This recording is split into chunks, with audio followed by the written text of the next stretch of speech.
Madame, monsieur, bonsoir, c'est l'heure de votre rendez-vous quotidien avec l'actualité sur ATV. Au sommaire ce soir. Comment bénéficier du fonds d'indemnisation des victimes de pesticides? Depuis 2022, l'association Phytovictimes accompagne les demandeurs dans leur démarche. Près de 30% des demandes nationales viennent de Martinique. Dans ce journal aussi, le salon des métiers de l'automobile passe la seconde. Pendant 2 jours, une cinquantaine d'exposants accueillent les visiteurs sur le parking du stade Pierre-Aliquer. Ce matin, l'accent était mis sur les scolaires. Enfin, nous irons au tribunal judiciaire de Fort-de-France pour la nuit du droit. L'institution ouvrait ses portes au public hier soir, l'occasion de découvrir de l'intérieur le fonctionnement de la justice.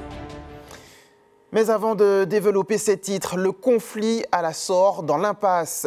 Direction et syndicats sont repartis dos à dos cet après-midi après une nouvelle rencontre dans les locaux de la DETS. La dernière proposition de la SOR, à savoir le versement de 3 000 € de prime plus 5 000 € de règlement des jours de conflit, est jugée discriminante par les grévistes. Ils pointent une incitation à la non-grève. Les explications face à la caméra de Louis Sabas.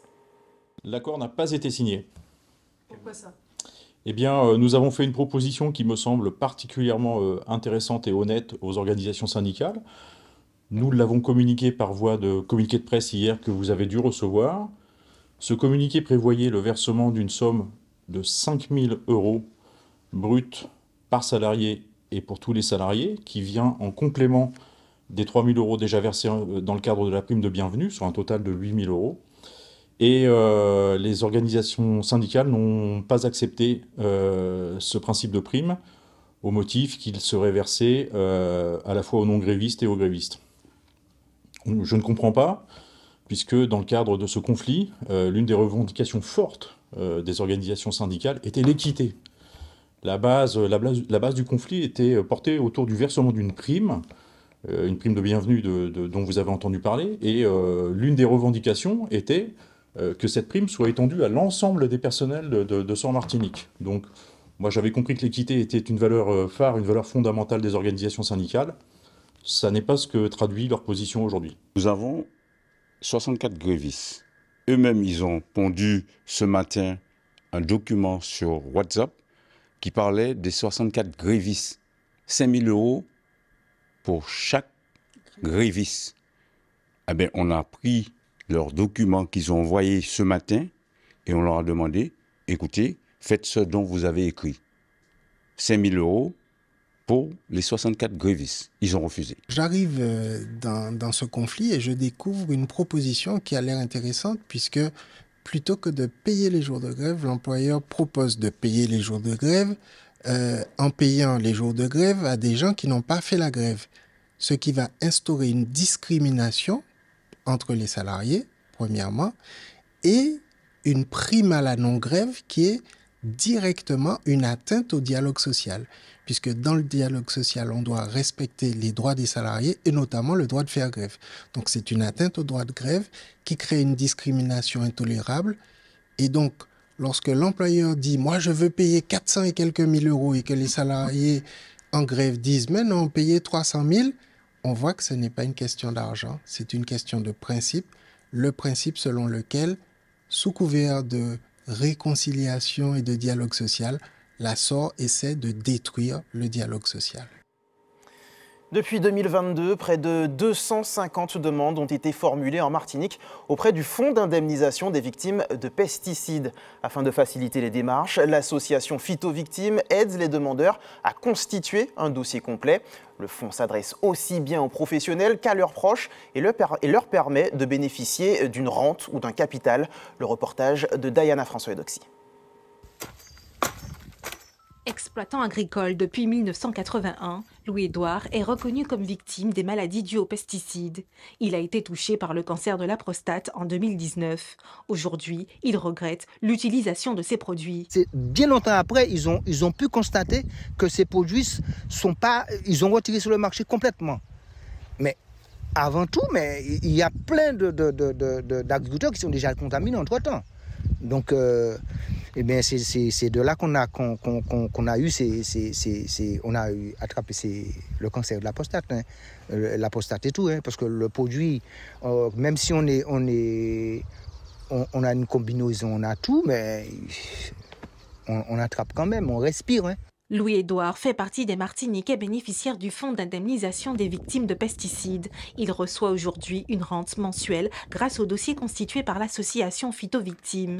Implantée en Martinique depuis janvier 2022, l'association aide les demandeurs à remettre un dossier complet avec les documents nécessaires. Les documents médicaux, donc c'est tout ce qui est compte-rendu médicaux, des médecins, des urologues.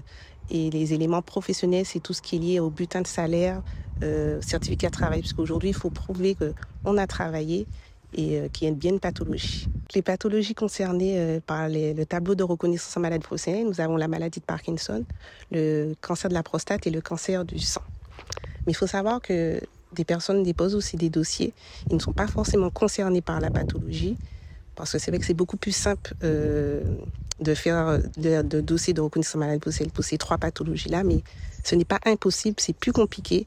Et s'il y a des personnes qui sont concernées, de ne pas hésiter. D'autres pathologies, notamment chez les enfants, peuvent faire partie des critères pour prétendre au fonds d'indemnisation des victimes de pesticides. Pour les enfants, on va avoir tout ce qui est leucémie, donc encore des cancers du sang, tumeurs cérébrales, certains troubles du développement comme l'autisme, des troubles de l'apprentissage, des déficiences intellectuelles ou encore l'hyperactivité.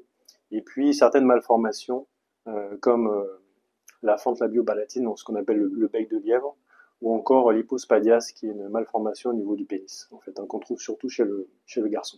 Versés par la Sécurité sociale, 30% des demandes nationales pour bénéficier du fonds d'indemnisation viennent de la Martinique, soit près de 250 demandes en l'espace de 3 ans. Seuls 10% des dossiers ont été refusés ou classés sans suite. Essentiellement versés sous forme de rente mensuelle et varie entre la centaine d'euros au millier d'euros. Hein. Ce sont des indemnisations qui sont calculées bien sûr sur la base de l'incapacité et puis du revenu moyen de cette personne qui varie en fonction de l'ouvrier ou si cette personne est cadre. Et puis enfin pour les enfants, alors on est sur une indemnisation essentiellement de l'expérience que nous avons en Martinique qui est sous forme de capital versé en une seule fois et qui est de l'ordre de centaines de milliers d'euros. Si les métiers de l'agriculture semblent les premiers concernés par l'exposition aux pesticides, d'autres corps de métiers exposés aux produits phytosanitaires et aux biocides peuvent prétendre au fonds d'indemnisation après avoir été victimes d'une pathologie. Actualité de ce vendredi 3 octobre, c'est aussi la stupeur ce matin devant le lycée La Jetée au François. Élèves et personnel se sont retrouvés face à des barrages empêchant l'accès à l'établissement.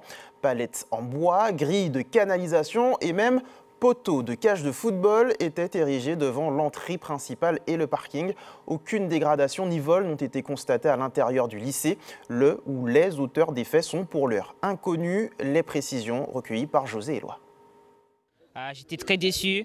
J'avais envie d'aller en cours aujourd'hui. J'avais sport, j'avais évaluation de français. J'étais très déçu.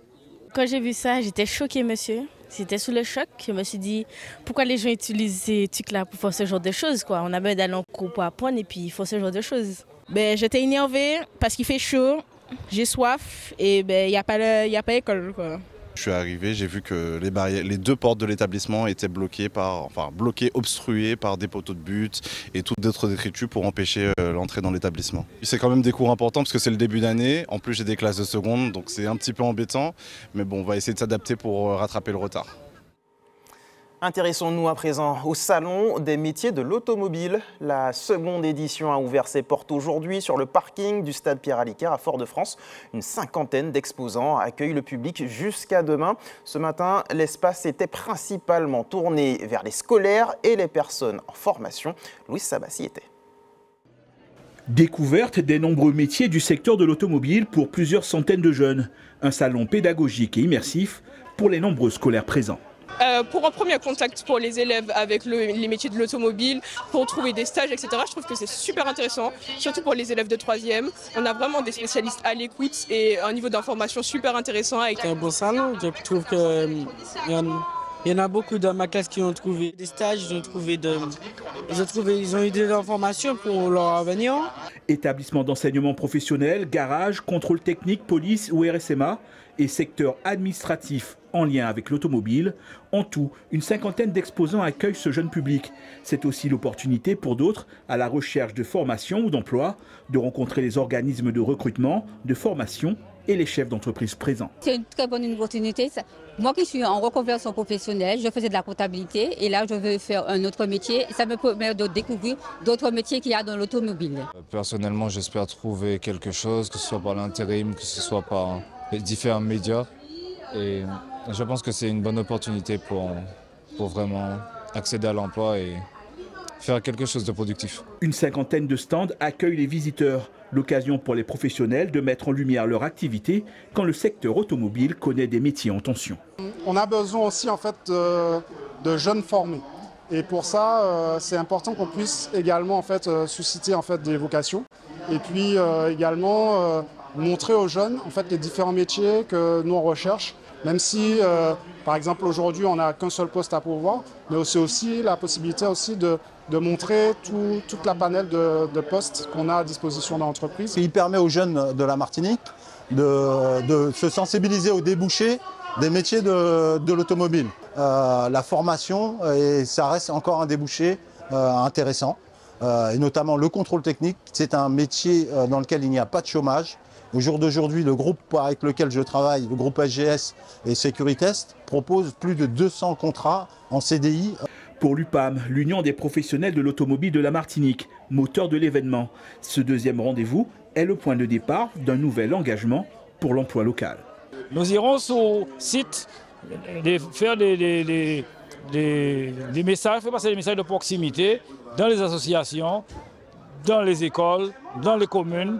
On se rapproche des jeunes pour leur donner des modèles, des vitrines des métiers pour qu'ils puissent choisir leur avenir professionnel. On va être dans les mêmes objectifs que l'éducation nationale pour mettre des jeunes à disposition des entreprises avec un peu plus de savoir-être.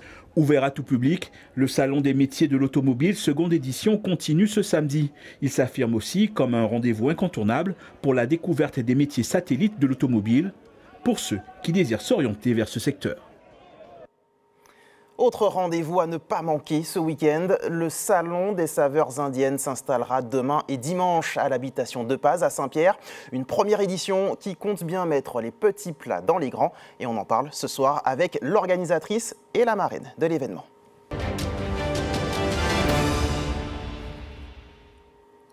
Céline Kangan-Cléricia et Sandra Salmandji, bonsoir à toutes les deux.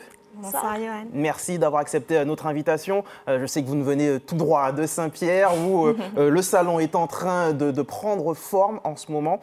Tout d'abord, pour que l'on comprenne bien de quoi il s'agit, quel est ce salon des saveurs indiennes? C'est un salon qui mettra en avant la culture indienne à travers la cuisine globalement. On va retrouver bien sûr des petits points de culture qui seront glissés dans le programme du salon. Et des animations culinaires avec notre marraine, avec l'équipe de Paz et des animations pour enfants. Parce que justement, avant de parler des différents exposants, vous avez choisi une marraine qui colle parfaitement au thème, j'ai envie de dire. On parle de culinaire. Tout à fait. Chef Sandra Salmandji, oui. Lorsque vous avez été contactée pour être la marraine de cet événement, comment ça s'est déroulé? Alors déjà, on peut remonter à il y a 1 an et demi à peu près, où Céline m'avait contactée via les réseaux sociaux. Aujourd'hui, c'est l'avantage des réseaux sociaux, c'est vrai qu'on peut contacter facilement les personnes. Elle avait fait une petite recherche autour, en métropole, on va dire plus précisément, chercher un chef indien, une chef indienne pour l'accompagner dans le projet. Au départ, je n'étais pas forcément la marraine, je le suis devenue au fil du temps. Et puis il y a une évolution, effectivement, on a avancé un peu ensemble sur le salon, mais même sur notre relation à toutes les deux. Moi, j'ai eu un vrai coup de cœur pour Céline déjà, et puis pour ce qu'elle avait envie de créer autour de la cuisine indienne. Finalement, c'est ce que moi aussi j'essaie de créer à travers mon activité, déployer au maximum la richesse de la cuisine indienne, quoi. Finalement, vous avez été convaincu par le projet. Assez rapidement, j'ai été convaincue et en fait, elle m'a d'autant plus convaincue puisqu'elle m'a invitée à venir découvrir la Martinique au mois de janvier de cette année. Donc j'étais là il y a quelques mois et elle m'a fait faire un voyage voilà, où là je ne pouvais pas ne pas être convaincue en rencontrant les Martiniquais ici avec toute cette richesse qu'ils ont aussi apportée à la culture, à la cuisine indienne. Et donc devenir la marraine de cette première édition du Salon des saveurs indiennes. Céline Kangan-Cléricia, comment naît ce salon? Je crois savoir que tout part finalement d'un cheminement personnel. Oui, tout à fait. C'est d'abord la volonté d'aller valoriser cette culture, d'aller la connaître plus. Je suis indo-descendante, mais je n'avais pas forcément connaissance de cet héritage. Et là, c'est la volonté de transmettre aussi mes connaissances avec la population martiniquaise. Pourquoi choisir de transmettre à travers la gastronomie? Parce que pour moi, c'est vraiment le langage le plus universel. Il rassemble, il fédère. On partage toujours des moments autour d'un repas.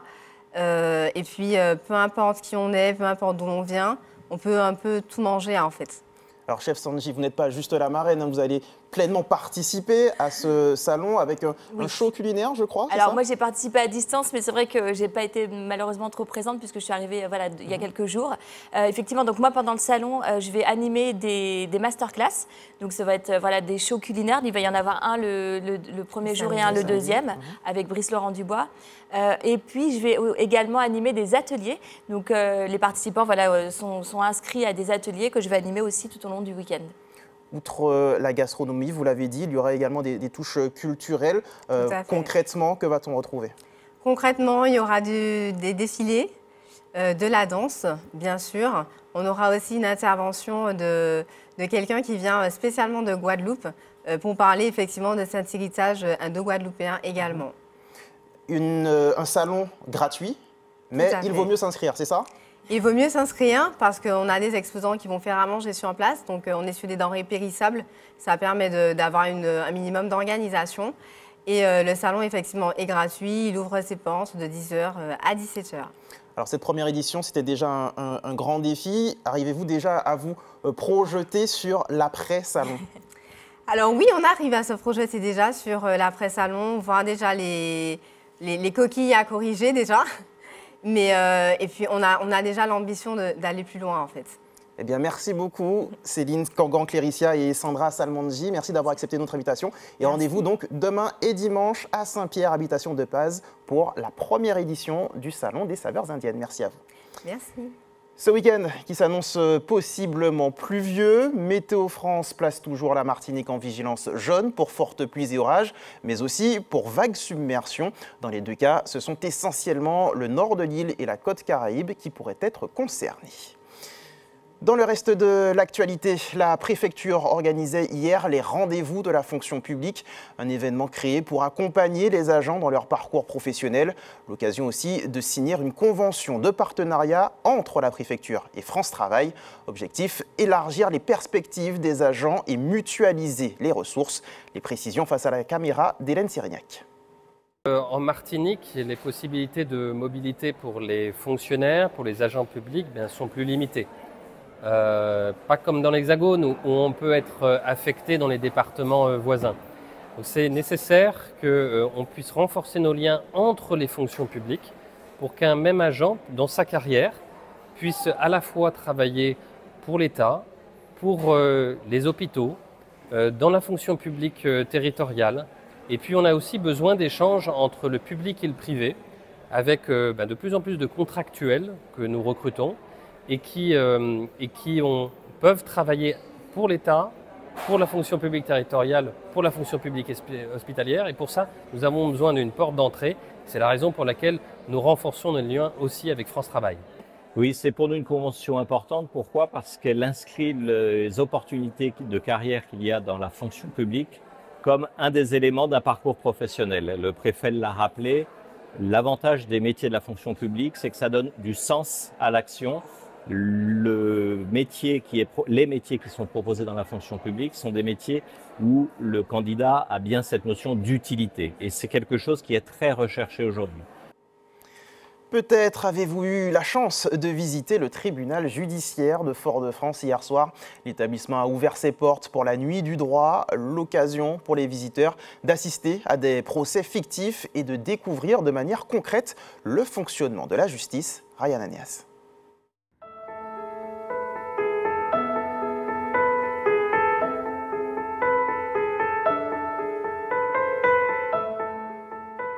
C'est une nuit bien spéciale au tribunal de Fort-de-France. Ce soir, les visiteurs sont autorisés à visiter cette institution et découvrir les rouages de la justice.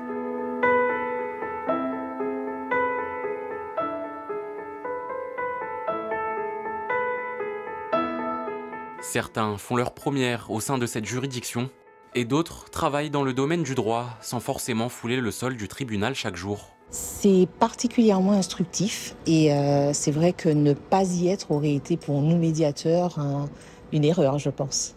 Nous sommes en tout cas rentrés dans une partie des coulisses du tribunal et c'est vrai que ce qu'on ne voit pas de l'extérieur, on le découvre et c'est très enrichissant.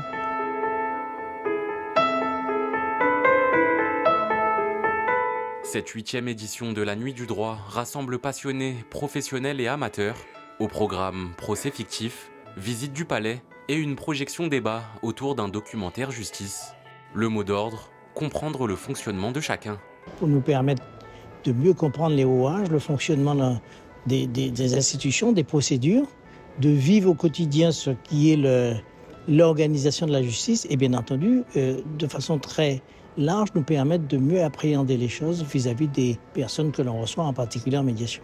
Vous passez donc une belle soirée ce soir. Très belle soirée et je répète, je reprends le terme de ma consoeur, instructif cette soirée et bien entendu pertinente pour nous autres par rapport à notre métier. Un événement qui aura attiré plus d'une 50aine de personnes qui ont su apprécier les explications du procureur ou encore d'avocats. Une occasion unique de se mettre le temps d'une nuit dans la peau d'un juge ou d'un juriste et de découvrir les coulisses de la justice française.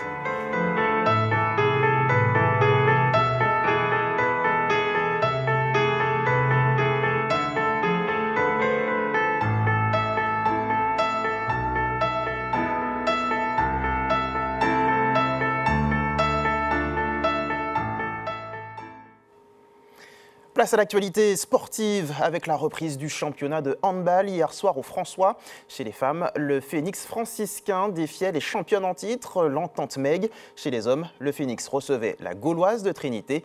Retour sur l'ouverture de cette nouvelle saison avec Yvan Lemar. Pour cette première journée, le Phénix accueillait les championnes de Martinique, l'Entente Mendésaise gauloise. Le début du match est équilibré, mais après 15 minutes de jeu, l'Entente se montre plus réaliste face au but et creuse rapidement l'écart. À la mi-temps, Meg mène 14-5. En deuxième période, les championnes de Martinique continuent à dominer et augmentent leur avance. Victoire de l'Entente Mendésaise gauloise, 27-15. On a fait un match relativement sérieux. Contre François, qui a toujours été une équipe qui nous a toujours on va dire, emmerdé. Donc c'est un bon début, l'essentiel c'était de gagner. On gagne comme avec plus de 10 buts d'écart, donc on continue à travailler. Premier match de la saison, il manque un peu de rythme et de compétition dans les jambes. Maintenant voilà, il y a du positif, il y a du moins bon, on n'a pas eu de chance, on commence quand même par le champion en titre. Donc voilà, ça a été un match difficile, le bilan est un peu compliqué en termes de score. Mais on est là pour travailler, on va continuer à travailler parce que la saison est longue. Chez les hommes, le Phénix affrontait la Gauloise de Trinité. Dès le coup d'envoi, les deux équipes mettent de l'intensité et se rendent coup pour coup.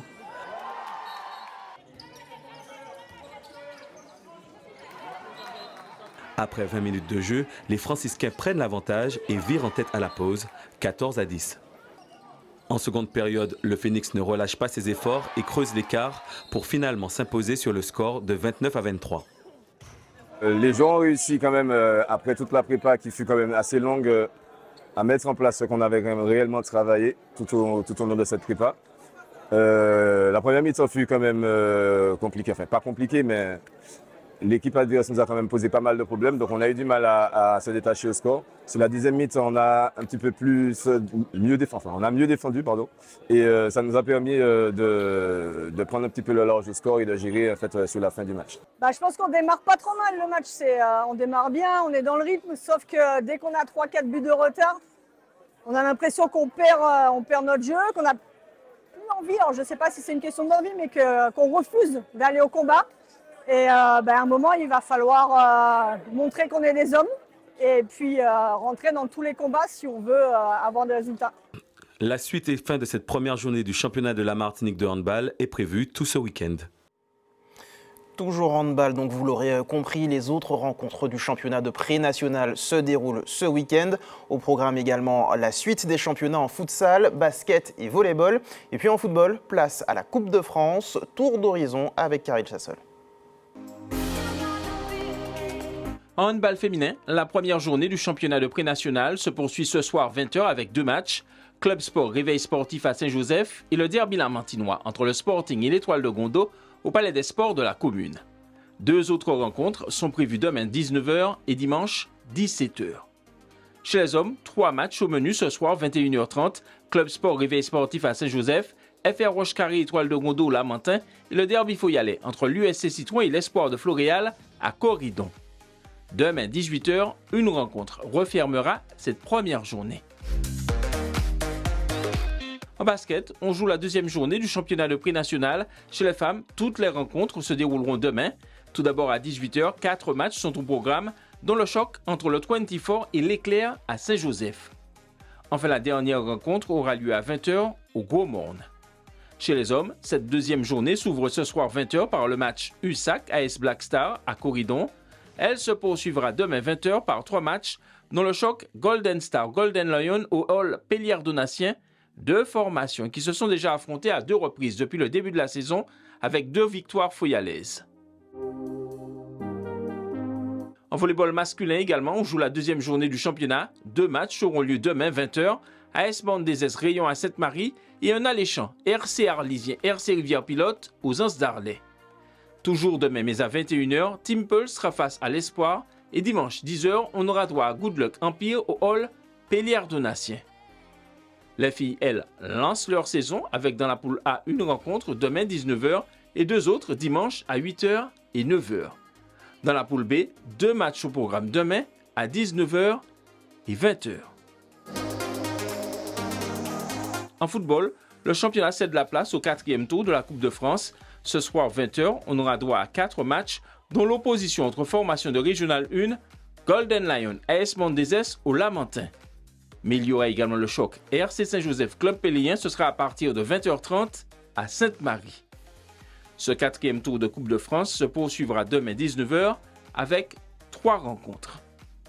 Chez les femmes également, on joue la Coupe de France, place demain 15h30 à la demi-finale Interligue entre le club colonial et le club guyanais de l'ASC Footibel de Kourou, une rencontre qui se disputera au stade Georges Gratien du Lamentin. En futsal, la 3e journée du championnat s'ouvre ce soir 20h30 par le match Éveil de Carabin relève la Mantinoise au Lorrain. Dimanche, 5 matchs au menu entre 10h et 19h au Lamentin, à Corridon, au Morne-Rouge et à Saint-Joseph. Après le rallye Cœur de France le week-end dernier, Simon Jean-Joseph dispute actuellement le Rally Legend à Saint-Marin en Italie. Pour cette 23e édition, le pilote martiniquais est au volant de l'emblématique Subaru Impreza, une association qui parlera forcément aux amoureux de belles mécaniques. Regardez.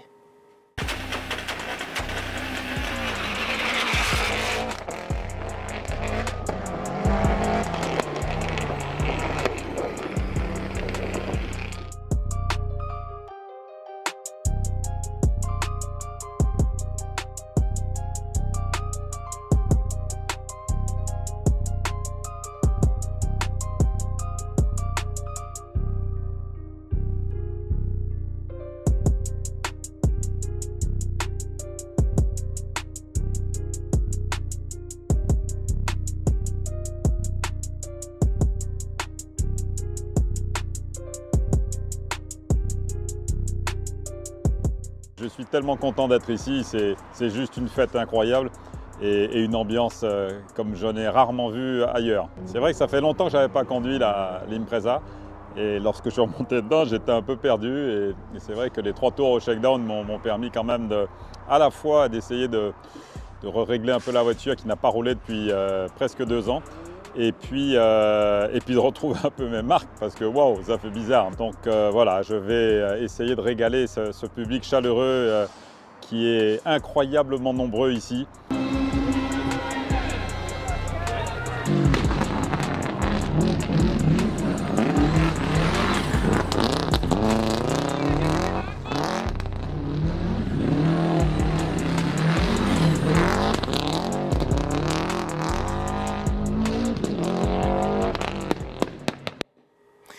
Avant de se quitter, je vous rappelle la principale information de ce journal.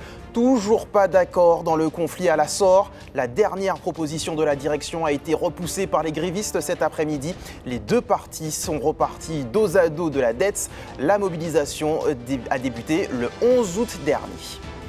Ça y est, c'est la fin de cette édition. Merci de nous avoir accompagnés tout au long de la semaine. L'actualité continue sur nos réseaux sociaux et notre chaîne YouTube. Et puis si vous souhaitez revenir rapidement sur les temps forts des 7 derniers jours, rendez-vous à 20h30 pour le JT de la semaine présenté par Ryan Anias. Quant à moi, je vous retrouve dès lundi. Passez une excellente soirée et un bon week-end sur ATV.